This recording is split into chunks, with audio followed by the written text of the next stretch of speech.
how can I change you to be more like me? Right? It's essentially what we're saying. And I think that's where all problems start in a relationship, is when we're like, why aren't you more like me? Things would be easier if you were just more like me.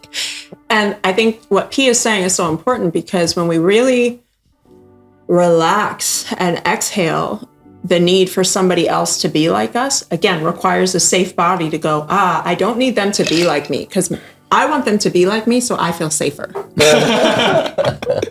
How do you deal with a spouse who lacks ambition and is content with living a sedentary lifestyle? You want to jump on that first? Yeah. Okay, so inside of the language reveals something. Yeah. Which is deal, right? There's a superiority even inside of the question. Yeah. Which... That's why I preface it. Yes. Right? And so, and that's not, I'm not just trying to shame you for asking it that way, but it's oftentimes our language reveals our consciousness and our paradigm. And so this is why you come to get coached and supported by people who maybe have a wider range and understanding or more life experience. And so here's some of that life experience. I was coaching, we were speaking at an all men's event. Oh, yeah. And one of the guys stood up and he was like, how do I get my wife to get into this work? You know, it feels like I'm doing all the work here and she's just not into it and X, Y, and Z, and it's really on her. And I said, man, I hear you. I genuinely do. And I think you have a leadership problem. He's like, kind of like taken aback. I said, let me break it down a little bit. So there's one thing to say, I think you should be doing or reading this book. There's another to finesse and lead your wife to invoke and inspire and meet her in such a way that you speak to her listening, where she desires to do it either with you or she finds her own way, but that it actually speaks to her listening. Well, you can't do that if you're judging her. You can't do that if you're in a one-up position. So sedentary, and what was the other word? Lacks ambition, I think. Yeah, sedentary and lacks ambition. The way I heard that was I am above. Because I have ambition, because I'm not sedentary, I am therefore better, and you are therefore worse. So number one way to clean some of this up is to take yourself off the pedestal and say, there is a season for everything in life.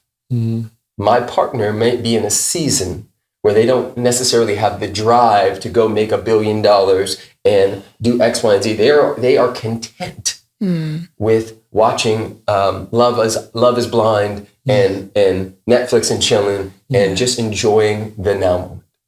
Let me, as their partner, see the gift in this before I invite them to where I am. Yeah, and I just want to speak to this too, because I've done this. I've done the one-up thing where it's like, oh, you're not like me.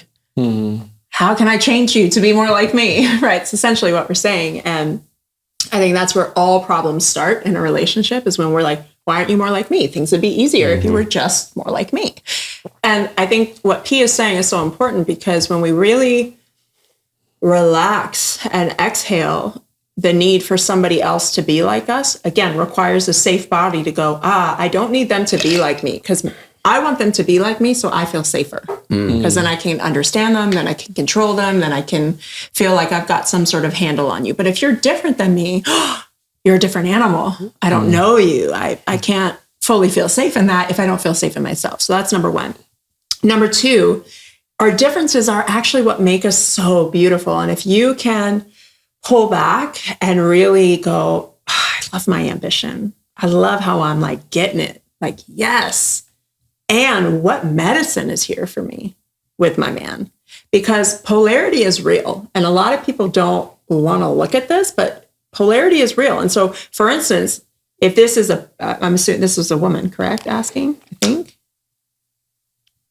Based off the name, I can't tell. Okay. So whether it's a man or a woman, that person who's in that like ambitious role is going to be so strongly over here that it's going to create a polarity of somebody who's a bit more relaxed and in receptivity and enjoying life more. And there's a medicine for both of them in each other.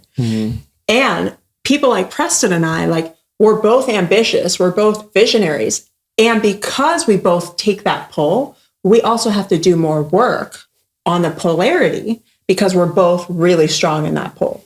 And so no matter who you attract in your life, there's work to do, right? And I think we somehow magically have this idea that if I had the right person, there'd be no work to do and everything would just be great. And it's not true. You know, different people, different types of problems, right? Or things to work through, challenges. And so if you had an ambitious partner, you'd have a whole different set of challenges that you don't even know if you want yet. Facts. Right? Like that's real talk. Like that's our dynamic. And that's a whole set of challenges that you got to be ready for. Right? What challenges? I mean, polarity is number one, right? You have two people who are both in like go, build, structure, vision, holding it up here, moving, ambitious, wanting more. Okay, now we got to actually work on creating sacred spaces within the relationship, within ourselves, to have receptivity and pleasure and joy, which can be hard for people that are really strong in their vision, right? So that's a huge challenge that most people don't talk about. They want the power couple, but they don't know that there's a whole set of challenges that come with being in a power couple dynamic. And so just like there's a whole set of challenges that come when you're really polarized, but there's also beauty and gifts in both. And here's what it is. I think that one of the ways that we could pat ourselves on the back is both of us have been working on our range. Yeah. And what I mean by range is our capabilities to be whatever is needed in a moment. Right. And so, for instance, when Alexi's not here and one of our kids falls and scrapes their knee and they're bleeding or whatever the case may be, I have the range to go into the nurturer while she's not here. Well, the moment she's here, I could go a whole nother place.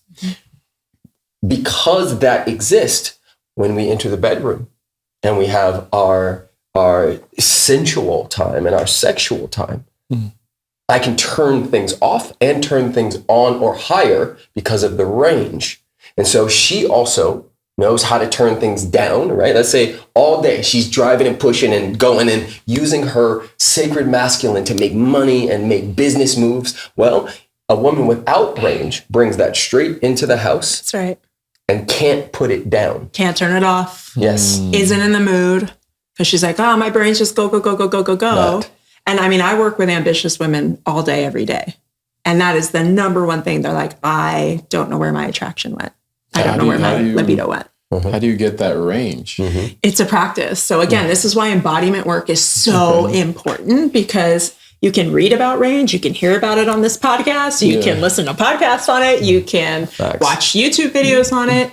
But until you actually experience more of yourself in your body, you don't have evidence that you can get there. And this is why I'll speak to women, because this is what I do in my women's work, is I take women through experiences where they get to actually feel into their range. They get to feel into the archetypes that live on this scale and go, ooh, I didn't even know I had that. I love how that tastes. I can feel that texture. And because I felt it, I can get back there.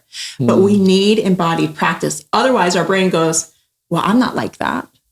Right? Because we base our brain on our personality and we go, well, I'm shy, or I've never been like that in the bedroom, or I'm always just driven. I can't turn my brain off. We have all these very fixed stories about ourselves from our personality. But when you have an embodied experience of you as something different, you're like, no, I may be all that, but I'm also that too. Like I have felt it. I have gotten there. And embodiment work is when you are literally trying on new expressions and going, okay, where am I closed? Where am I open? Where is there ability to stretch a little further and open more? And you do need support. Like I needed support when I first got into embodiment work for the feminine range, because you can't see yourself, you don't know what you don't know. Facts. And so you don't even know what's possible unless you have somebody guiding you and going, hey, this might be possible for you. You open and try and you're like, oh, sure. Yes. And then you try it and you're like, oh my God, that felt so good. This is why mentorship and coaching is so important. Yeah. Because it's very challenging to be what you can't see. 100%. And we have lived in this sort of Instagram world where boys are signing up for manhood by way of the man starter kit, where it's your muscles, your manscaping, how much money you got, what your car looked like, how fine is your woman, and how many women can you get. And so that's the model for what man is, because they haven't seen anything else. But game recognized game. And oftentimes what happens, especially when people come around me, is they go, oh my God, I didn't realize my deficits until I got around you and some of your homies, because you're operating from such beast mode. There's so much spaciousness. There's so much love. There's so much willingness. You can tap into that killer and that lover within a split second, homie, and run a family and a business, right? Most of us never saw that. I didn't see it from my dad. I had to figure this out. I pieced it together, working with different people. One of our mentors, God rest his beautiful soul, Scott Cody, we instantly put $9,000, $10,000, $12,000 down the moment we saw him, because we went, yo, that's the type of man I'd never been around. Like, real talk, I don't even know what he did. I didn't even understand the program I was signing up for, but I had a meeting with him at a restaurant, and I sat down with him, and he was so present.